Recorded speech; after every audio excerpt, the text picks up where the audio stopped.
my presentation is just the ECS preloaded computers that I've been working on for various customers. And as time goes on, I'm getting fewer individuals asking for computers, although that was always my orientation, was to make computers that I use myself, and that, you know, I would think other end users would want. And over time, it's been more and more corporate customers with 20-year-old systems that need to be replaced or updated. And so I'm seeing less, the whole nature of the business is changing. But I'm going to start out with the pad that I'm using now. I'm using a Thinkpad W500. It's 3 generations behind at this point, and the reason I picked it is the last ThinkPad that really just had hardware. And I have asked the question every few months on the various forums, but what is happening with USB? The old driver works with hardware. And so gradually it's filtering in that somebody's using it, and it sort of works and sort of doesn't. So I'm going to go with it works all the time. The USB support is good on the W500. So I think this is the last generation, the W500, T500. I think there's an X500 that can run pretty much everything that's on the computer. Newer laptops will probably work to a lesser extent. Various things won't work. And Stephen will probably discuss the technical details of what doesn't work. I picked this computer because it had a fast CPU, and I was doing something kind of CPU intensive. I didn't bring the actual specs for the CPU, but that's the reason I picked it. It also has a high-def screen, a 1920 by 1200 kind of screen, which works both internal and external with some footnotes. But I guess the other thing I wanted to was when you have a laptop, you go around and you connect to various people's Wi-Fi, and I wanted a Wi-Fi card that works. And some models of W500 actually have a Wi-Fi card that can work with GenMac and some of the unsupported stuff that Bissett has provided. And so I bought this ThinkPad and found it had the wrong Wi-Fi card. And one of the most interesting things that I did was take it apart and put in the right card. So that was an interesting process. I think if you buy a laptop from eBay, you should probably plan on taking it apart, just to blow the dust out of it. In order to get the screen working on the W500, I used a Pano utility, and that was something that I think is lightly documented in the Panorama driver, but I have published that elsewhere, the exact name.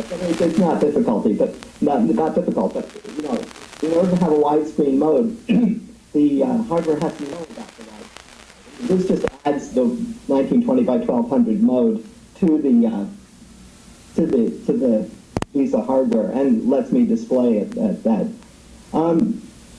When I did it, I found that I wanted to use this on the external monitor. I use it at the monitor at home when I'm at home, and use it on the screen, on its own screen when I'm traveling. And every time I rebooted, it would go to the internal monitor and stay there. And I thought that's awfully inconvenient. And I raised a bug, and it turned out that this isn't possibly anything that could be in a Panorama driver. This is the BIOS deciding which way the screen would be directed. So I thought about it, and I said, well, and maybe they fixed it. And I did a BIOS upgrade to the latest BIOS for that, and it kind of fixes it. Now, if I reboot it, it still goes to the internal, but if I reboot again, it goes back to the external. And so, this is going to be a recurring theme. It's easy enough to rig up a rec script that makes you boot twice. So, this is probably something that I'm just going to make very slick eventually because I need it so much, is that a lot of our drivers are now working on alternate boots.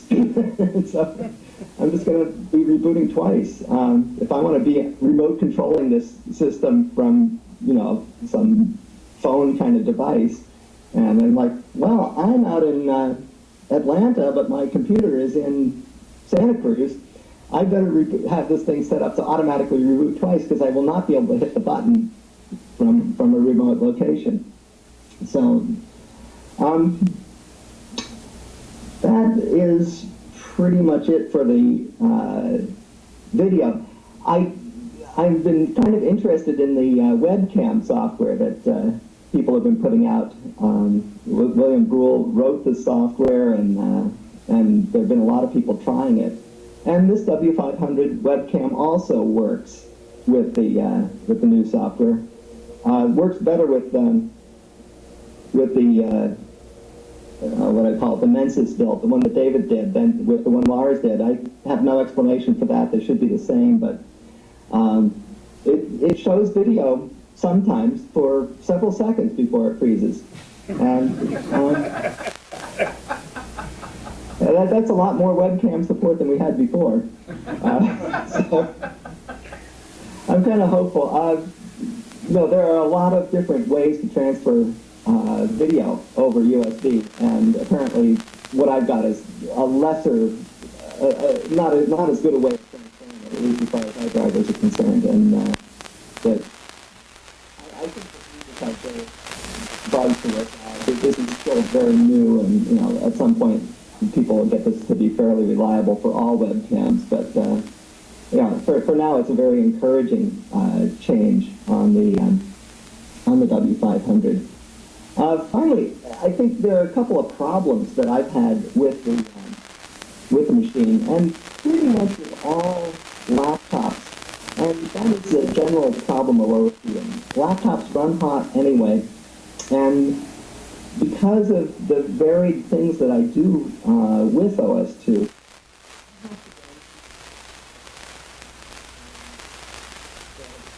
on most laptops, without taking some kind of measures, it's just going to hit the thermal shutdown and turn off.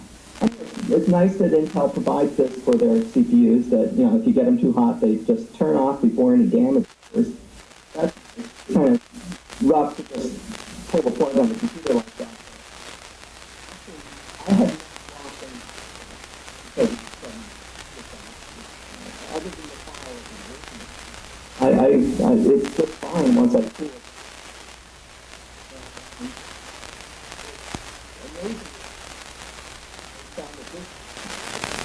Computer worked if I shut off one CPU and turn the other one all the way down as far as it would go and still run at all, which I think is 1/8 speed. And at that point, it could run a CPU-intensive program forever. But that was quite a change. And I've been looking on the boards and say, well, Windows 7 has the same kind of problem. It's just not as bad. And I wonder what the difference is. I mean, I think at this point our ACPI is controlling the power just as much as the Windows one, but they probably have a more intelligent way of changing their power level or changing various parameters. As you go, it's probably a more environmental approach. You set the power level as you go. And so I think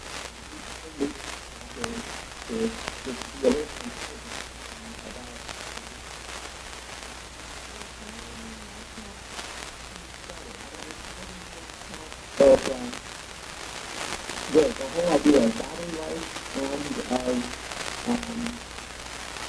and of the power conservation. New chips are just going to use less power because of demands that big users are making that you use less electricity.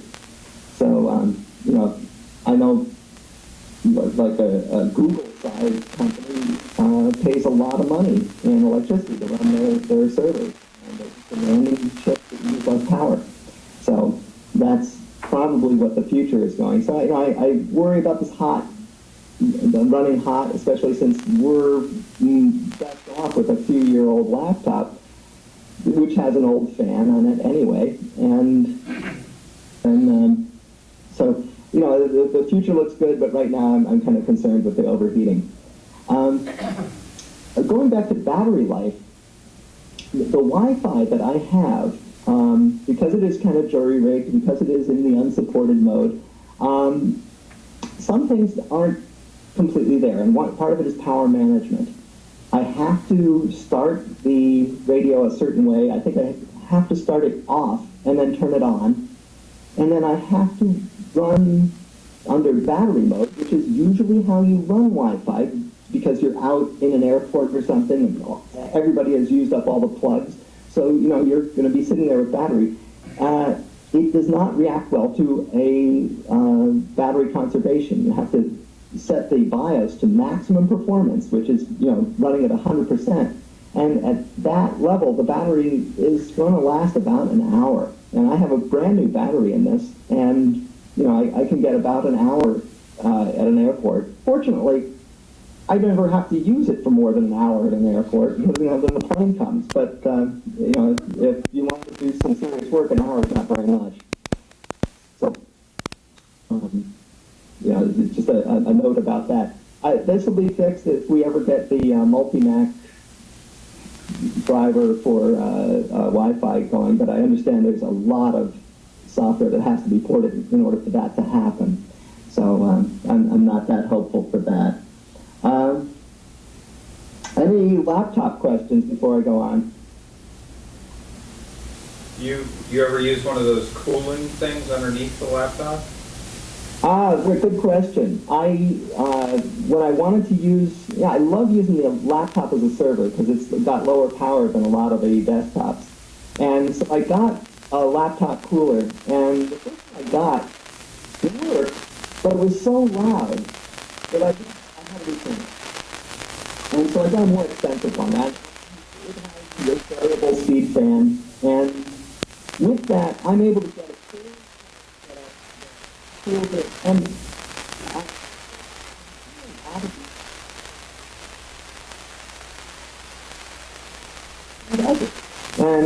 the fan is outside, but it's totally functional.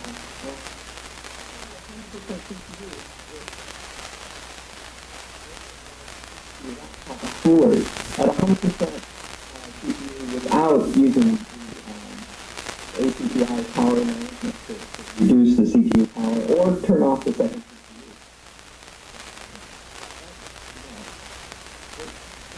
The laptop cooler is a little bit larger.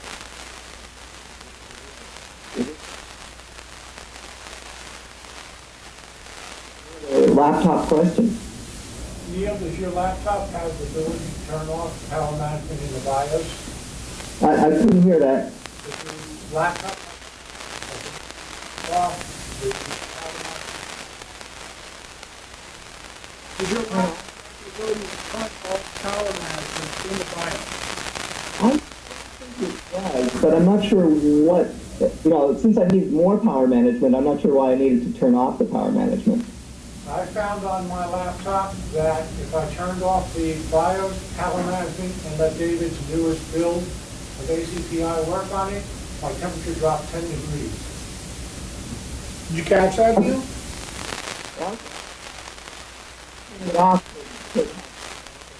Running it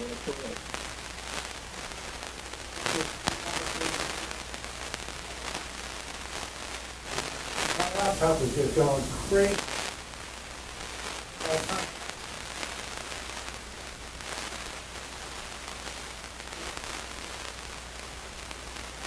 Okay, interesting. I think it was that means in terms of power.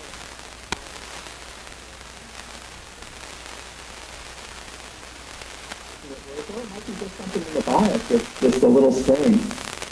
That's an interesting thing. I'll have to see if that actually is possible on any of the laptops that I've got. Thanks for the comment. Any other comments or questions on that?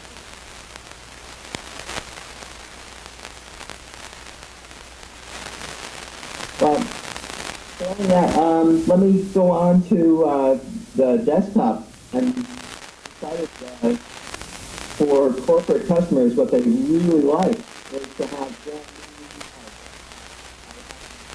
new using, old computers.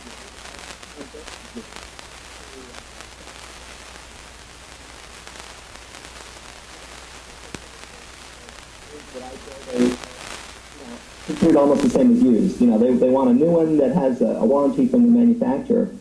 And so I looked at that, and I looked at long life models that the manufacturers keep for large organizations that don't change over time. Most computers go by lots, and if you have a desktop, even with a single model number, one lot will have one motherboard, the next lot will have a completely different set of equipment on it, and that's difficult for us, where, for me, because I have to now reinstall the operating system, and go through the BIOS transition,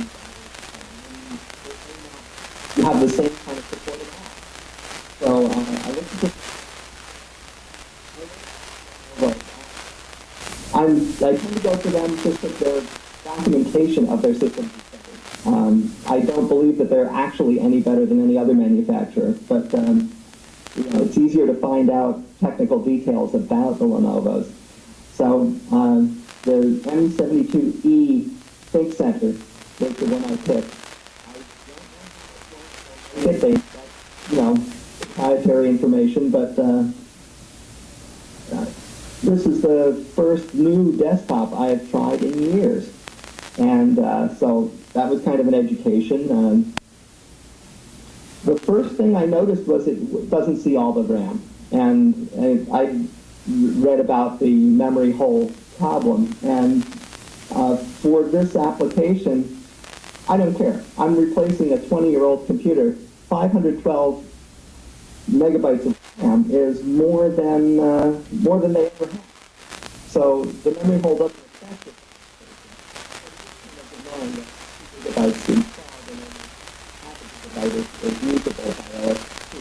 And the reason is that the way they divide that memory, they're using that sort of thing. And and things changed and our software didn't, and so it's a challenge. And I hope that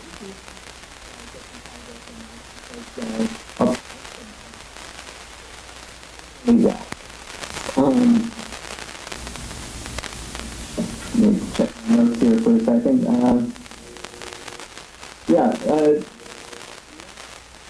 With the what I think is interesting is that PS2 ports are back.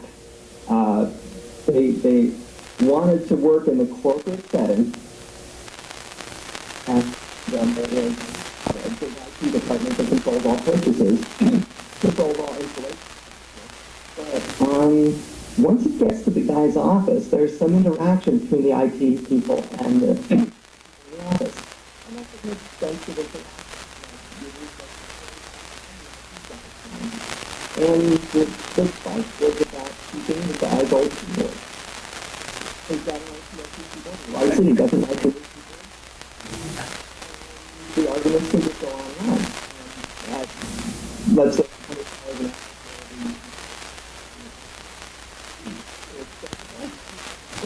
so much cheaper to reincorporate the two connectors on the back and not have that argument. And so I'm pleased to see those back. I wish the parallel port was back, but that's not available on this, at least on this machine. And looking at others, I don't see it there either. Hey, Neil. Yeah. Is there ever a chance of the floppy drive coming back? I don't even see the floppy drive as gone. USB work so well that I don't miss them. I have that question a lot. people have gotten used to, if they're using a 20-year-old computer and they want a new replacement, that old computer has a floppy drive. And in fact, it doesn't have a CD writer or USB. That floppy is the only way they've been interacting with that computer. So they 100% of them need a floppy drive. And yet, USB floppies work so well that I just say, okay, go get yourself a USB floppy, or I'll supply one, however it works. And it never fails. And that includes booting from it. So I don't have any problem with that. Getting a floppy to boot on a modern system is not necessarily good. You're going to have to make boot floppies from a very late version of ECS, or maybe even, I don't know. There's a lot that you have to do to get a boot floppy to work. Modern systems really need all the latest gizmos that we put into ECS 2.2. In fact, the Lenovo machine doesn't even run through the installer for ECS. It dies in phase 2. So I've just, slid on hold. That works. But getting the boot floppies to work is dicey, just as far as new hardware. But as far as the floppy working, that's not the obstacle. It works great. I am seeing various USB problems, but they're minor. USB keyboard will come up not working, and just unplugging it and plugging it back in, and it works. So this is something I'm only using the keyboard if I'm actually at the machine, and so unplugging it and plugging it back in is not a big issue. This is an initialization problem. Happens usually on machines, only happens on cold boot, so it's not a bad problem, but I think it's better, and I haven't been able to test every machine with every version of USB driver. But it's something that I see it's good to work on the USB.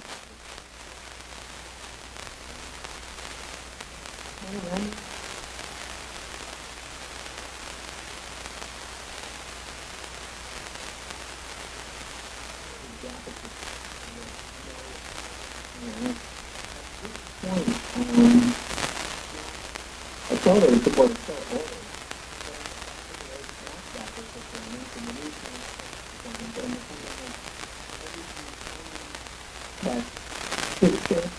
Snap accelerated graphics that we've had back in the day. So that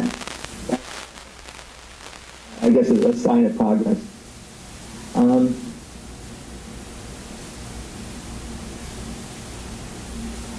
As far as printers, that's an issue. Someone will have a printer that's an old parallel port printer, and you want an update, and usually if they've got a 20-year-old system that's just running fine, you don't want to take too many steps in replacing that printer, and this is ugly. It's working through parallel port, some old driver, and you can get a new printer that might have some of the, if you look at a brand new printer, it probably has IBM Pro printer support, emulation, and it probably has HP LaserJet support. Even though those are very old standards, that'll probably work for most cases, but it's attached to the parallel port. And so rethink all of that to retouch or something like that. By the way, retouch installation is phenomenal. I had it so well.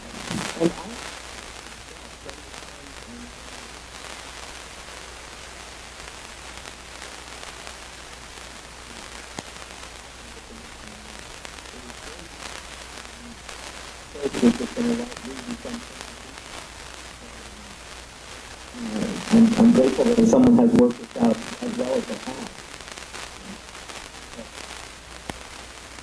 A little out on this computer and thinking, no parallel port. What am I going to do? Well, I'll figure it out. But all new printers almost always have support. probably go that route, but to take somebody's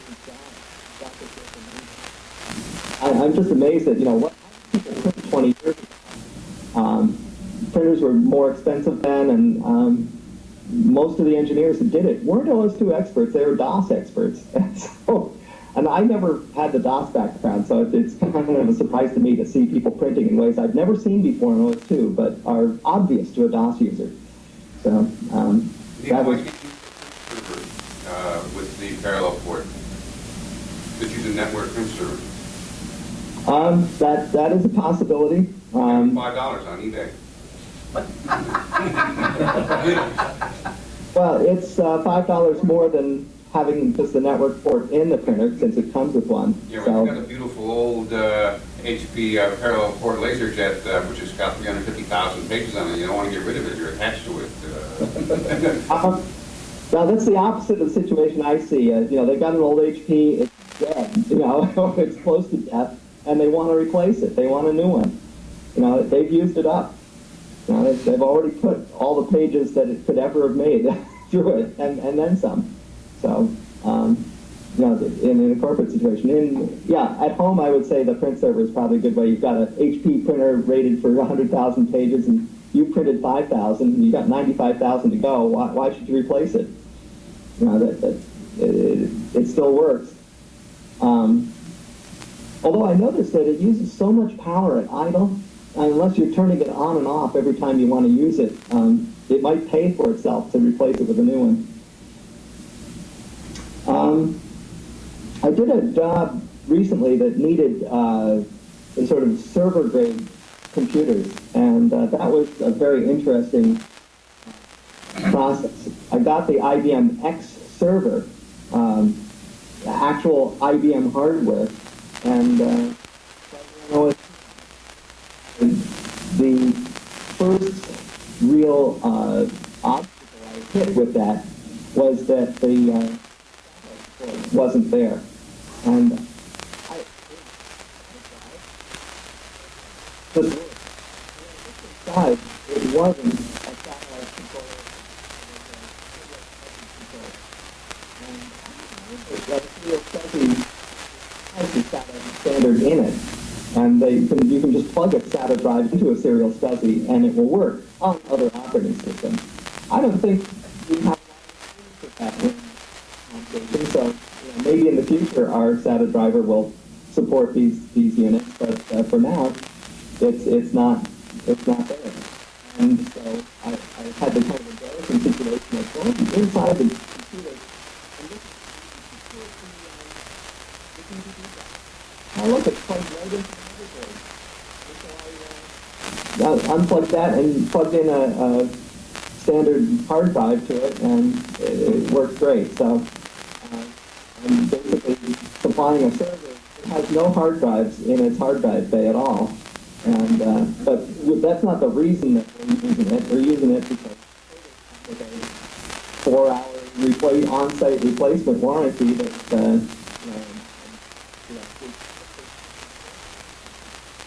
costs far more than the computer. And so that was very interesting. Servers have no audio. Servers have no PS2 ports. The IT department doesn't have to interact with employees on this one, so it's legacy free. And the USB was horrible on this computer. With no PS2 ports, it comes up with the keyboard dead, as some computers do.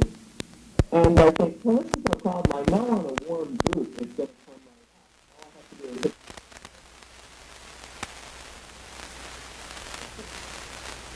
All I have to do is hit it don't come with a reset button. So I had a conundrum here. I used another operating system and used the reboot of the operating system to get me to the eComStation install CD, and I was able to get an eComStation. And I came to this situation where I wanted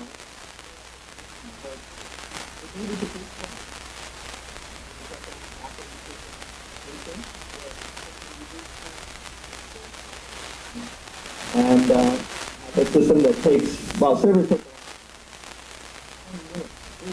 but it comes up every time with USB support because it's a warm start. But you know, basically, in an industrial or commercial situation, it doesn't really matter. You know, they're not going to be rebooting more than once a week and probably less often than that. So it doesn't matter how long it takes, but it does have to be 100% reliable. So, and so I was able to come through with that. On that computer, I found also that the PCI bus, which is getting to be less and less common. I'm not seeing any desktop machines come through a PCI bus slot at all. This was sort of the last server that has a PCI slot. And I needed slots. You know, this is a 20-year-old application, so all its control is going to be through serial ports. And, well, we've got a large number of serial ports. I need serial PCI cards. PCI support, beautiful on their OS2. Even the latest cards work very well. Not with their own drivers anymore, though. Both Digi support the back pass, although that's end of life. Digi's really not doing that anymore. That didn't work. I went to Quatec, which had their own OS2 driver for years. I think their last update was 2005. Their support worked for a few hours before it just hung the machine. Very unsatisfactory. That would be sort of the worst case, where it looks like it works if you look at it casually. Even make a fairly good test, it doesn't. It has no problems, and then it just fails once you deliver it. Fortunately, I was doing an overnight test and discovered it. But that same card with OS2, the OS2 driver runs forever, and that is pretty nice. So that's been running for a month, and that's no trouble. Other cheap cards work well. As usual with the OS2 drivers, the low-end hardware works better than the high-end. So serial support was excellent on that. I wrote a web page on serial support, which has been getting more hits than I would have imagined. So there's a lot of people out on the internet looking for OS2 support in OS2. I think.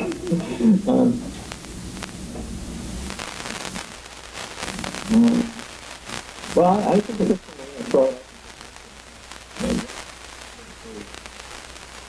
machines that I've been doing lately. Or server support.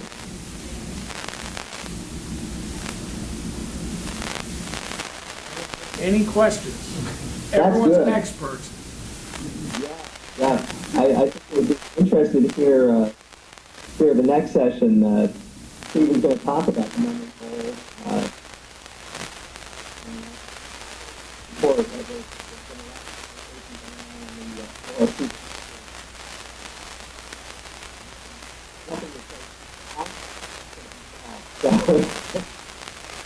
Curious to see how he's going to do that.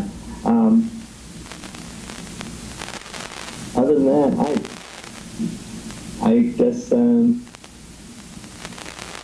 have some, Yeah. this is time to talk about that. I was going to send you an email about that. Okay. That sounds good. I've had time for, but I've been traveling a lot in connection with some of these customers, and so I haven't had time to file everything that I should have. But relying on some of the support that I've been getting from the eComStation organization, and it's been excellent. It's gotten the job done, and there's been one or two cases where, but for the most part, this has been working for me.